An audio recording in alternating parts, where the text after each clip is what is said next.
It's Dave Johal once again for Punch Out Boxing. Pleased to be joined by someone who's making his pro debut, Taylor Bevan. How are you? Yeah, very well, thanks. How are you?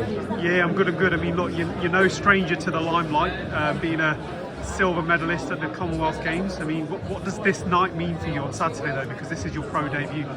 Yeah, this is a massive night for me. It's pro debut is something you wait for your whole career, and I've always had aspirations of turning pro. So I feel like I put a bit of pressure on myself for Saturday night, but I'm just looking to enjoy it and put on a great performance. I was going to say as well, with that, I mean, look, you're used to big crowds and the amateurs and stuff like that as well, but this is the pro game. In terms of the amateur transitioning over, you're with a massive stable with Matchroom. Yeah. Is that the pressure you're talking about? Is that it, or is there more to it?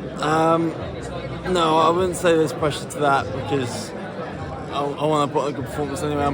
It's just pressure I put on myself.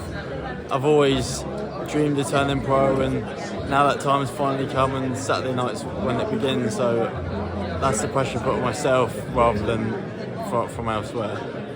And in regards to big crowds, how many people are you bringing over?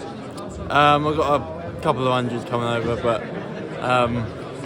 coming up from Southampton and from Cardiff and Wales, so I've got a fair few there.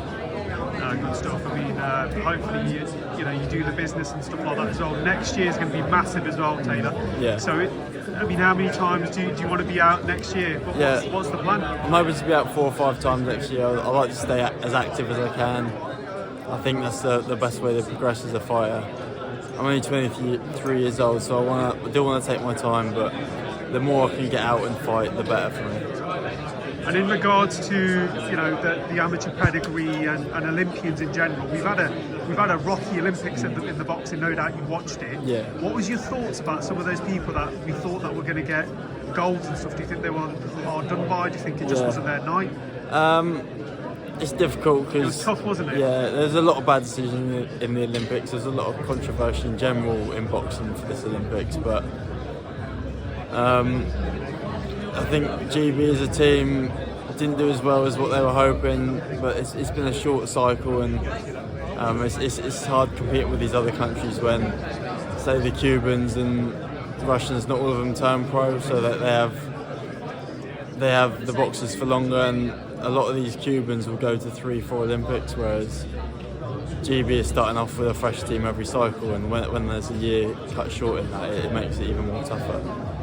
And just very finally as well, the main event, Sonny Edwards, Yafai, massive fight. Yeah, and I've said as well that this, potentially this could have been for a world title years down the line, but it's happening now. How do you see the main event going down, and how do you break it down? Yeah, it's a brilliant fight. I could see it going either way. I can see Sonny Edwards outboxing him for 12 rounds, or I can see Galal putting the pressure on him and breaking him down and maybe even stopping him, but it's hard to call. I don't want to sit on the fence and say I don't know the winner, so if I had to pick one, I'd go with Galal. Good stuff.